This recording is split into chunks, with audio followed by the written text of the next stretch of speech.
Dosis 6.1. Una mirada al terremoto de 1999 en el eje cafetero.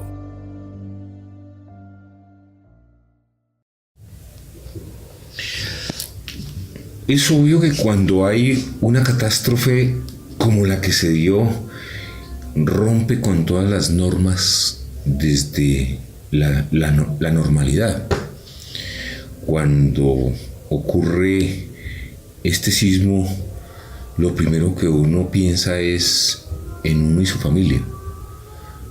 Enseguida piensa en su trabajo y obviamente en el sitio donde trabaja, porque al quedarse sin trabajo habría un acontecimiento mucho mayor. Por tanto, cuando nos damos cuenta que el sismo fue tan catastrófico, lo primero que vemos es que, bueno, la familia, yo salgo a la calle y vemos muertos, paredes caídas, no hay casi tránsito. Cuando llegamos a resolver el problema familiar y decimos, bueno, todos bien, vamos a la universidad y encontramos con que la facultad efectivamente sufrió mucho. Se afectó de tal manera que no estaba para demoler, pero los intereses a nivel político movieron muchos elementos para que la facultad se demoliera, teniendo en cuenta que el sitio donde estaba ubicado, que era el Parque Olaya Herrera, que estaba construido allí, a nivel de un préstamo de terreno por más o menos de 100 años, lamentablemente estaban prácticamente haciendo fuerzas para traer la facultad hacia la universidad, que hiciera parte del campus universitario. Esta fue más la razón porque el ingeniero, arquitecto y calculista que había hecho la facultad pudo determinar que no estaba para ser demolida. Pero políticamente, desde la administración de la universidad, mejor fue que se demoliera. Además, en ese momento el FOREG aportaba dineros para la reconstrucción, obviamente, de todo el eje cafetero. Listo.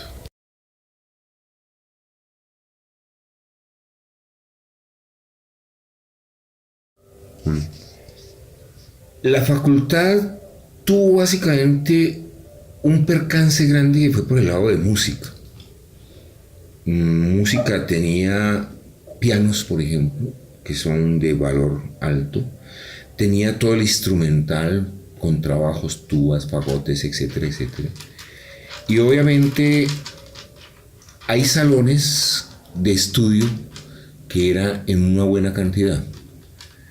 Encontrar un espacio en Pereira con esas condiciones, hablamos de 40 salones, no es fácil, específicamente para música, en donde se requieren salones insonorizados, con estudio acústico para que entre el sonido de una trompeta no aborde más espacio. Por tanto, encontrar esos espacios fue muy difícil. La universidad contrató una casa por Los Álamos, por la avenida de Los Álamos, al terminar casi Los Álamos. Y allí sufrimos los primeros rigores del proceso, puesto que una casa no está adecuada para eso. Entonces, dar música dividiendo prácticamente el espacio con cortinas, ¿sí? Porque no estaba el espacio dado, pues obviamente hacía un daño tremendo. De esa manera duramos como más o menos 5 años. Después pasamos a la universidad y allí también la universidad, por ahorrarse los costos de arriendo, nos dio un espacio. Y entonces también las divisiones eran hechas con cortinas. Entonces fue muy, muy penoso el proceso. Desde allí obviamente podemos ver que se dictaban clases hasta en los baños. ¿Sí? Entonces había que ir a dictar la clase de trompeta, entonces habían encerrados en un baño dando clase. Entonces se volvió una situación difícil de manejar. Posteriormente fuimos prácticamente de arriendo en arriendo y la situación siempre era caótica. Se contrataba otra casa y se volvió problema.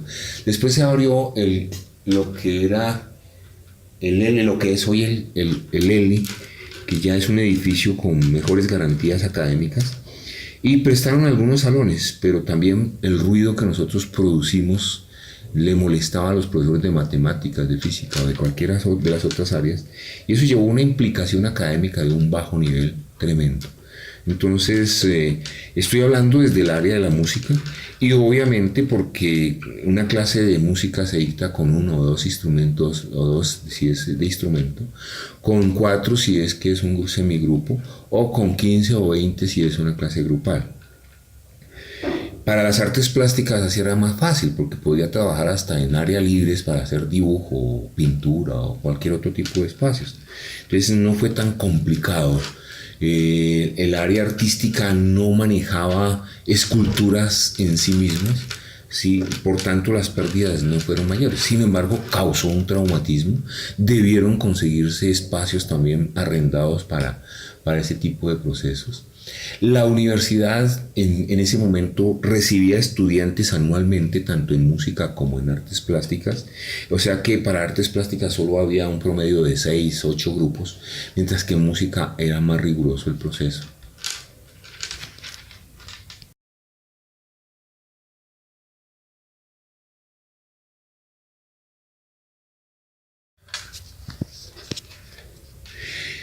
Cuando uno hable cómo afecta psicológicamente, uno dice, bueno, la ciudad queda destruida en cierta parte y desde allí ya ve un trauma.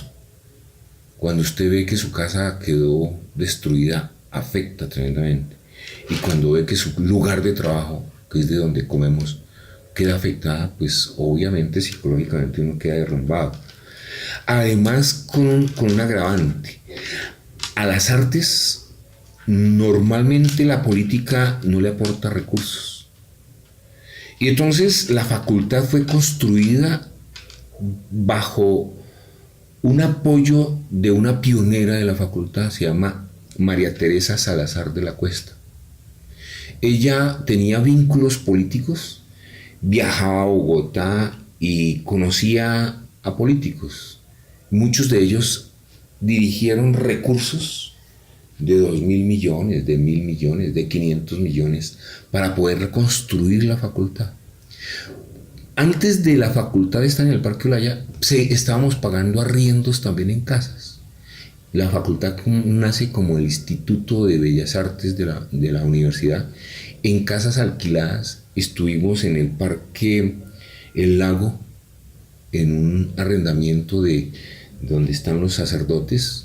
Ellos tienen unas divisiones de habitaciones y trabajamos allí en este sitio. Por tanto, tener casa, ya uno decía, como sea, nos vamos por nuestra casa. Pero volver a perder nuestra casa con todos estos esfuerzos de los que le hablo, obviamente que lo lleva a uno a un estado psicológico deprimente. Sin embargo, somos una sociedad resiliente y buscamos siempre una alternativa. Cuando aparece esta entidad FOREG que nos brinda 2.500 millones de pesos para hacer la reconstrucción de la facultad específicamente, eso nos alentó porque volveríamos a tener un espacio y esta vez en la Universidad Tecnológica. Sin embargo, perdimos un contacto con la sociedad, el contacto que teníamos por estar en el centro de Pereira, en el Parque La Herrera, en donde usted, por ejemplo, como persona normal podría ir a tomar un curso de guitarra o un curso de canto o hacer una actividad musical y usted fácilmente se podía desplazar hacia cualquier lugar de la ciudad. Estar en la Universidad Tecnológica, ya ese vínculo se ha perdido. Nosotros teníamos más o menos 1.200 estudiantes recibiendo cursos de extensión. En este momento habrán 150 estudiantes más o menos. Entonces se pierden todos estos elementos. Hoy, pues dada la fortuna, estamos con una facultad que muchas universidades quisieran tener. Cada vez mejor.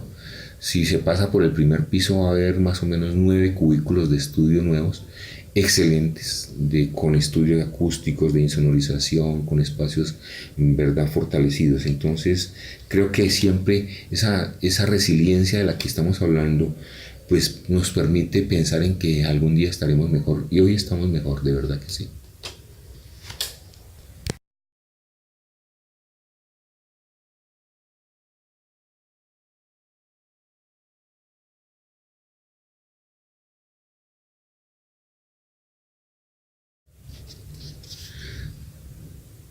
Las pérdidas, podemos hablar de pérdidas académicas. Por fortuna no hubo pérdidas humanas, Podemos hablar de pérdidas de espacios.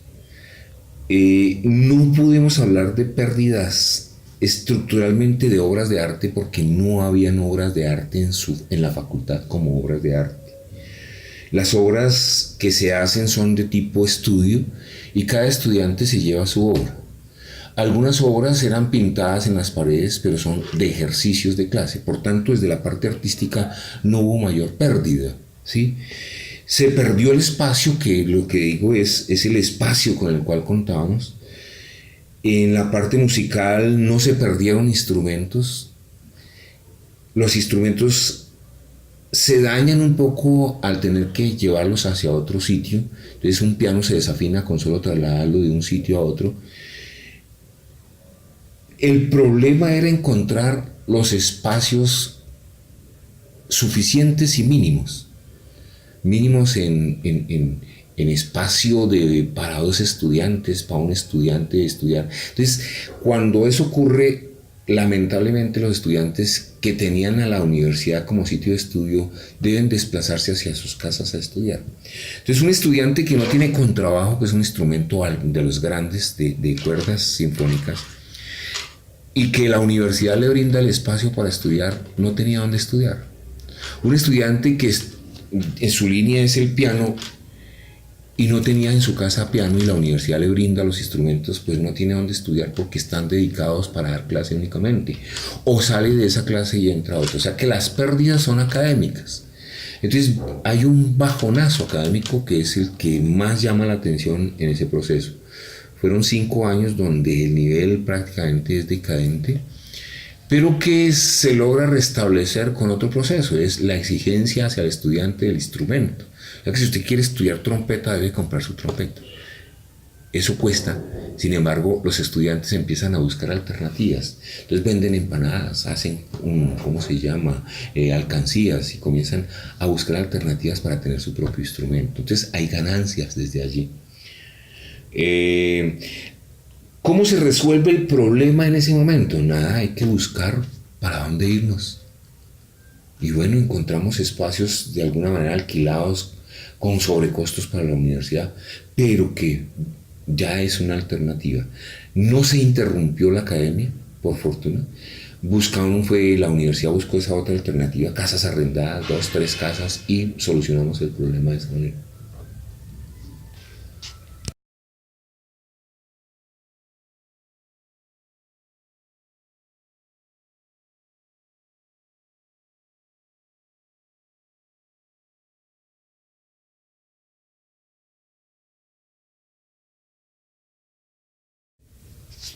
Lo primero que se hace al ver que la facultad estaba afectada es llamar a ingenieros.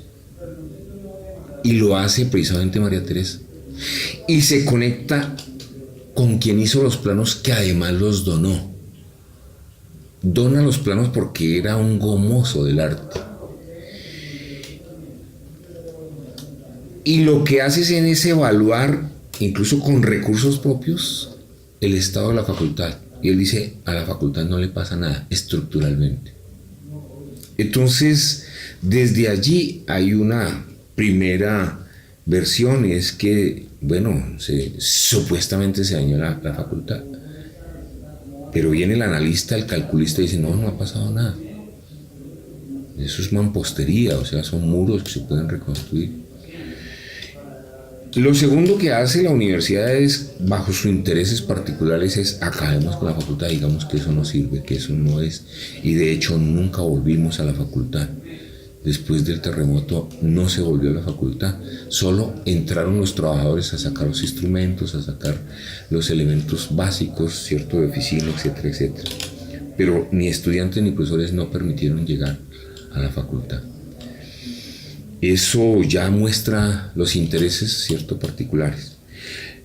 Lo segundo era obvio, había que resolver el problema académico, había que resolver un problema que obviamente afectaba a los estudiantes, y entonces fue encontrar casas de arriendo.